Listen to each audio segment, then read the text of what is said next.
Sir, ಈಗಾಗಲೇ ತಿಮ್ಮನ ಮೊಟ್ಟೆಗಳು trailer ಮೂಲಕ ಸಾಕಷ್ಟು ಗಮನ ಸೆಳೀತಾ ಇದೆ. ಇದೇ ತಿಂಗಳು ರಿಲೀಸ್ಗೂ ಕೂಡ ರೆಡಿ ಆಗಿರ್ತಕ್ಕಂಥದ್ದು. ಈ ಒಂದು ಸಿನಿಮಾ ಎಷ್ಟು ವಿಶೇಷವಾಗಿತ್ತು ನಿಮಗೆ ಅಂತ?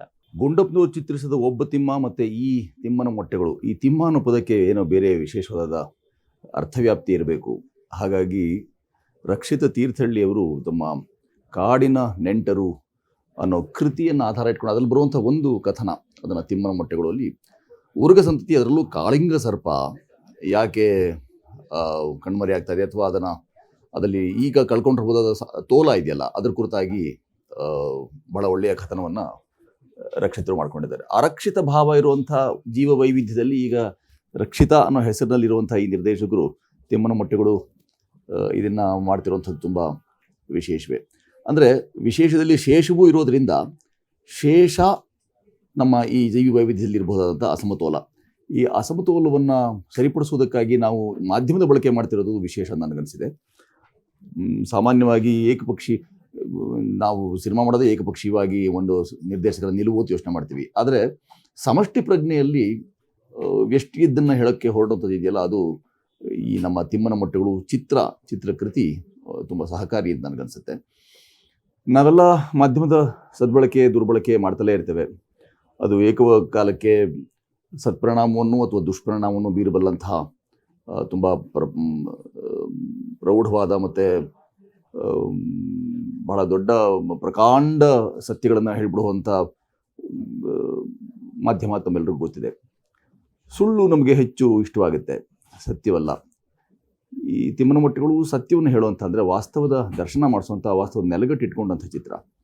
ಇಂಥ ಚಿತ್ರಗಳು ಹೇರಳ ಬಂದಾಗ, ಇಂಥದ್ರ ಸಂತತಿ ಹೆಚ್ಚಾದಾಗ ಜೀವ ವೈವಿಧ್ಯದ ಸಂತತಿಗಳು ಸಹ ಉಳಿಬಹುದು. ನಮ್ಮಲ್ಲಿ ಒಂದಿಷ್ಟು ಆತ್ಮವಿಮರ್ಶೆಗೆ ಅನುವಾಗಬಹುದು, ಅಥವಾ ನಾವು ಇನ್ನೊಂದಷ್ಟು ಹೆಚ್ಚು ಸತರ್ಕರಾಗಿ ಸಶಕ್ತರಾಗಿ ಯೋಚನೆ ಮಾಡಬಲ್ಲಂಥ ಶಕ್ತಿ ಸಿಗ್ಬೋದು ನಮಗೆ.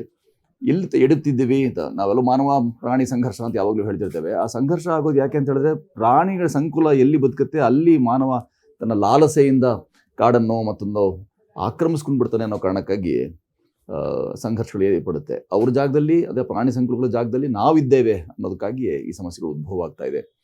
ಮೊನ್ನೆ ಒಬ್ಬ ತಜ್ಞರು ಹೇಳ್ತಾ ಇದ್ರು, ಜೇನು ನೊಣಗಳು ಸಾಯ್ತಾ ಇವೆ, ಆ ಸಂತತಿಯೇ ಕಣ್ಮರೆ ಆಗಿಬಿಡ್ತು ಅಂದರೆ ಇಡೀ ಮನುಸಂಕುಲಕ್ಕೆ ಅದು ಮಾರಕವಾದೀತು ಅನ್ನೋದನ್ನು ಎಚ್ಚರಿಸ್ತಾ ಇದ್ರು. ಹಾಗೆ ಜೀವ ವೈವಿಧ್ಯದಲ್ಲಿ ಒಂದು ತೋಲ ಬೇಕಾಗುತ್ತೆ. ಆ ಸಮತೋಲ ಇರಿದೆಯಲ್ಲ, ಅದು ಸ್ವಲ್ಪ ಅಸಮದ ಕಡೆಗೆ ಸ್ವಲ್ಪ ವಾಲಿದ್ರೂ ಸಹ ಅನೇಕ ಅವಘಡಗಳು, ಅಪಘಾತಗಳು ಆಗೋಕ್ಕೆ ಸಾಧ್ಯವಿದೆ.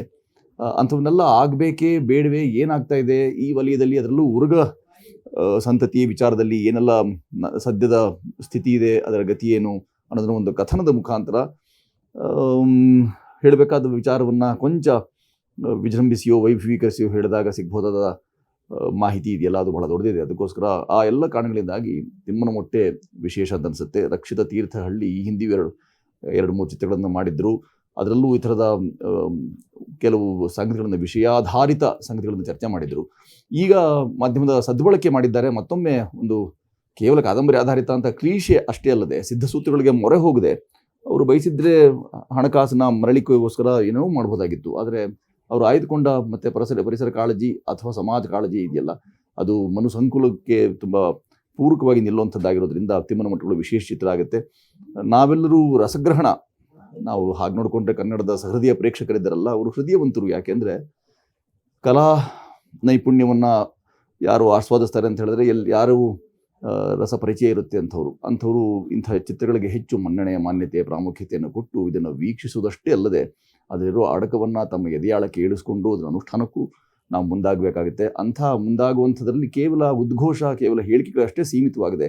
ನಿಜ ಅರ್ಥದಲ್ಲಿ ನಾವು ಅದನ್ನು ನಮ್ಮ ಪಾಲಿಸಬೇಕಾಗುತ್ತೆ. ಹಾಗೆ ಪಾಲನೆ ಮಾಡಿದಾಗ ಈ ಥರದ ಜೀವ ವೈವಿಧ್ಯಗಳ ನಡುವಿನ ಸಂಘರ್ಷ ಇದೆಯಲ್ಲ, ಮಾನವ ಪ್ರಾಣಿ ಸಂಘರ್ಷ ಅಂತ ಇದೆಯಲ್ಲ, ಅವೆಲ್ಲಕ್ಕೂ ಇತಿಶ್ರೀ ಹಾಡ್ದಂಗಾಗುತ್ತೆ. ಅದಕ್ಕೊಂದು ಅಥಶ್ರೀಯಾಗಿ ತಿಮ್ಮನ ಮೊಟ್ಟೆಗಳು ಅದನ್ನು ಕಾಣಿಸಿಗುತ್ತೆ.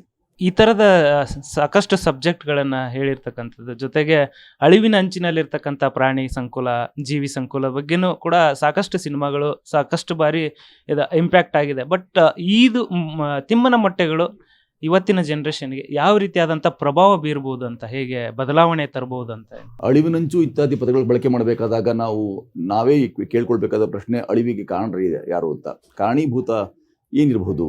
ಅಳಿವು ಯಾಕೆ ಅದರ ಉಳಿವನ್ನು ನಾವು ಯಾವಾಗ ಪ್ರಶ್ನಿಸ್ತೇವೆ ಅಥವಾ ಉಳಿವನ್ನು ಅದರ ಬಾಧಕ ಅಂಶಗಳಿಗೆ ಹೆಚ್ಚು ಒತ್ತು ಕೊಡ್ತೇವೆ, ಅವಾಗ ಅಳಿವು ಸಾಧ್ಯ ಆಗಿಬಿಡುತ್ತೆ. ಯಾವುದೇ ಸಂತತಿ, ಯಾವುದೇ ಜೀವಕೋಶ, ಯಾವುದೇ ಜೀವ ಸಂಕುಲದ ಅಳಿವು ಅಂತಾದಾಗ ಆಹಾರ ಸರಪಳಿಯ ಬಹಳ ದೊಡ್ಡ ಕೊಂಡಿ ಕಳಚಿ ಹೋಗುತ್ತೆ ಅನ್ನೋದನ್ನು ನಾವು ಮರಿಬಾರ್ದು.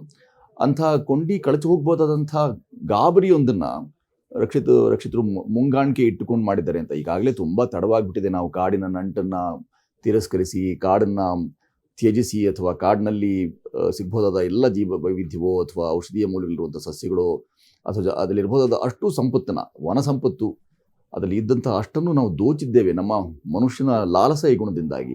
ಇಂಥ ದುರಾಸೆಯ ಗುಣ ನಮ್ಮನ್ನು ಹೈರಾಣಾಗಿಸಿದೆ. ಅಂಥ ಎಲ್ಲ ದುರಾಸೆಯಿಂದಾಗಿ ಒಂದು ನಮ್ಮ ಅನೂಚಾನ ಬಂದ ಪದ್ಧತಿ, ಸಂಪ್ರದಾಯವೇನಿದೆ, ಆಚರಣೆ ಏನಿದೆ, ಅಥವಾ ವಿಜ್ಞಾನವೇನು ಹೇಳ್ತಾ ಇದೆ, ವಿಚಾರವೇನಿದೆ, ಅವೆಲ್ಲದರ ನಡುವಿನ ಕಳಚಿದ ಕೊಂಡಿಗಳು ಎಷ್ಟು ಮಾರಕವಾದೀತು ಅನ್ನೋದನ್ನು ತಿಮ್ಮನಮಟ್ಟಿಗಳು ಹೇಳಕ್ಕೆ ಪ್ರಯತ್ನ ಮಾಡ್ತಾ ಇದೆ.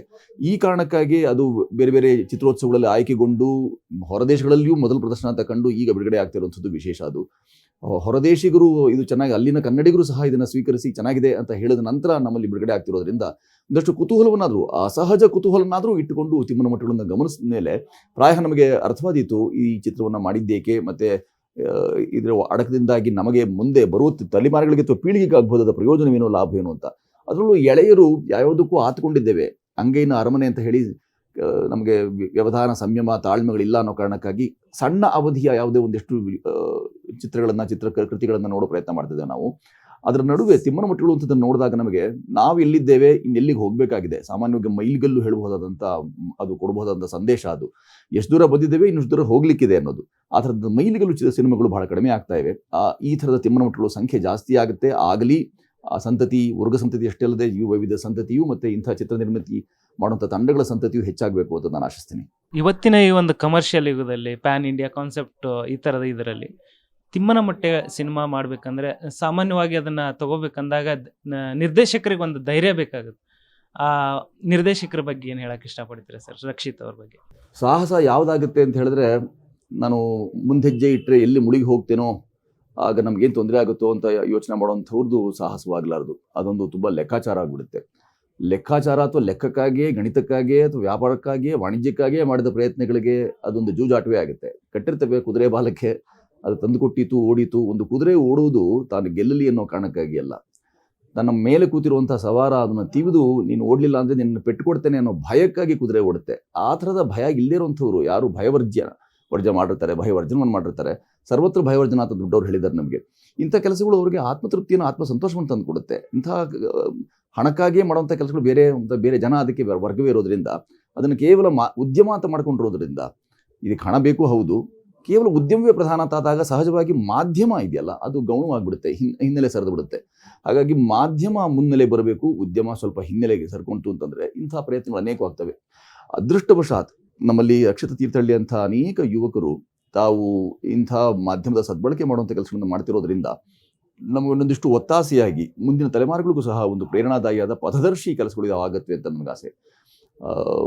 ಅಕ್ಷತ ತೀರ್ಥಹಳ್ಳಿಯವರು ಅವ್ರನ್ನೊಂದು ದಿಟ್ಟತನ, ಸಾಹಸ ಅಂತ ಅನ್ನೋದಕ್ಕಿಂತಲೂ ತಮ್ಮ ಆತ್ಮಸಂತೋಷಕ್ಕಾಗಿ, ಆತ್ಮತೃಪ್ತಿಗಾಗಿ ಅಷ್ಟೇ ಅಲ್ಲದೆ ಮಾಧ್ಯಮದ ಬಳಕೆ ಮಾಡಿಕೊಂಡು ತಾವು ಅಭಿವ್ಯಕ್ತಿ ಸಂವಹನಕ್ಕಾಗಿ ಪ್ರಬಲ ವೇದಿಕೆ ಇದು ಅಂತ ಭಾವಿಸಿರುವಂಥದ್ದು, ಆ ಥರದ ಪರಿಭಾವಿಸಿ ಈ ಚಿತ್ರ ಮಾಡೋಕ್ಕೆ ಹೊರಟಿರುವಂಥದ್ದು ನಿಜವಾಗಿಯೂ ಶ್ಲಾಘ್ಯ ಮತ್ತು ಸ್ತುತ್ಯ ಅಂತ ಅನ್ಸುತ್ತೆ ನನಗೆ. ರಕ್ಷಿತ್ ತೀರ್ಥಹಳ್ಳಿ, ತಿಮ್ಮನಮಟ್ಟಿಗಳು ಅಥವಾ ತಿಮ್ಮನಮಟ್ಟಿಗಳ ಅಡಕ ಇವೆಲ್ಲವನ್ನು ತುಂಬ ಗಂಭೀರವಾಗಿ ಪರಿಗಣಿಸಿದಾಗ ಮಾತ್ರವೇ ಇಂಥವರ ಸಾಹಸಗಳಿಗೆ ಅಥವಾ ಇಂಥವರ ಆಲೋಚನಾ ಕ್ರಮಗಳಿಗೆ ಹೆಚ್ಚು ಪುಷ್ಟಿ ಸಿಗುತ್ತೆ ನಮಗೆ. ಸರ್, ಕೊನೆಯದಾಗಿ 27ನೇ ತಾರೀಕು ಸಿನಿಮಾ ರಿಲೀಸ್ ಆಗ್ತಾ ಇದೆ. ಸೊ ಟೀಮ್ ಬಗ್ಗೆ, ಸಿನಿಮಾ ಬಗ್ಗೆ ಏನು ಹೇಳಿ? 27ನೇ ತಾರೀಕು ಜೂನ್ನಲ್ಲಿ ತಿಮ್ಮನಮಟ್ಟಿಗಳು ಅಂತ ಏನಾಗ್ತಾ ಇದೆ, ಚಿತ್ರ ಬಿಡುಗಡೆ ಆಗ್ತಾ ಇದೆ. ಇದರ ಅಡಕ ಅನೇಕ ಕಾರಣಗಳಿಗೆ ವಿಶೇಷವಾದ್ದು, ವೈಶಿಷ್ಟ್ಯಪೂರ್ಣವಾದ್ದು, ಮತ್ತು ಮನುಷ್ಯನ ನಾಳಿನ ನೆಮ್ಮದಿಗಳಿಗೆ ತುಂಬ ಸಹಕಾರಿಯಾಗುವಂಥ ಅಡಕವನ್ನು ಉಳ್ಳದ್ದು. ಆ ಕಾರಣಕ್ಕಾಗಿ ಆದ್ರೂ ತಿಮ್ಮನಮಟ್ಟಿಗಳು ಅಂಥ ಚಿತ್ರಗಳನ್ನು ಗಮನಿಸ್ಕೊಂಡಾಗ ನಾವು ಎಲ್ಲಿ ಎಡವಿದ್ದೇವೆ, ಎಲ್ಲಿ ಎಡವಬಾರದು, ಅಥವಾ ಮುಂದೆ ಏನು ಮಾಡಬಹುದು, ಇಷ್ಟೆಲ್ಲ ಸೋಲಾಗಿದೆ ಅನ್ನೋದಾದರೆ ಈ ಸೋಲಿಗೆ ಜಯ ಎಲ್ಲಿ ಅಡಗಿದೆ ಅನ್ನೋದರ ಅಂಥ ಅನೇಕ ಸತ್ಯ ದರ್ಶನವನ್ನು ತಿಮ್ಮನಮಟ್ಟಿಗಳು ಅಂತ ಚಿತ್ರ ಮಾಡುತ್ತೆ. ರಕ್ಷಿತ್ ತೀರ್ಥಹಳ್ಳಿ ಮತ್ತು 27ನೇ ತಾರೀಕು ಜೂನ್ಗೆ ಬಿಡುಗಡೆ ಆಗ್ತಾ ಇದೆ ತಿಮ್ಮನಮಟ್ಟಿಗಳು. ಇಂಥ ಸಂಖ್ಯೆಗಳು ಹೆಚ್ಚಾದಾಗ ಮಾತ್ರವೇ ಈ ಜಗತ್ತು, ಈ ಬದುಕು ಮತ್ತು ಈ ಪ್ರಯಾಣ ಹೆಚ್ಚು ಸುಂದರವಾದೀತು. ತಿಮ್ಮನಮಟ್ಟಿಗಳಿಗೆ ನಾನು ಜಯಕಾರವನ್ನು ಹಾಕ್ತೇನೆ.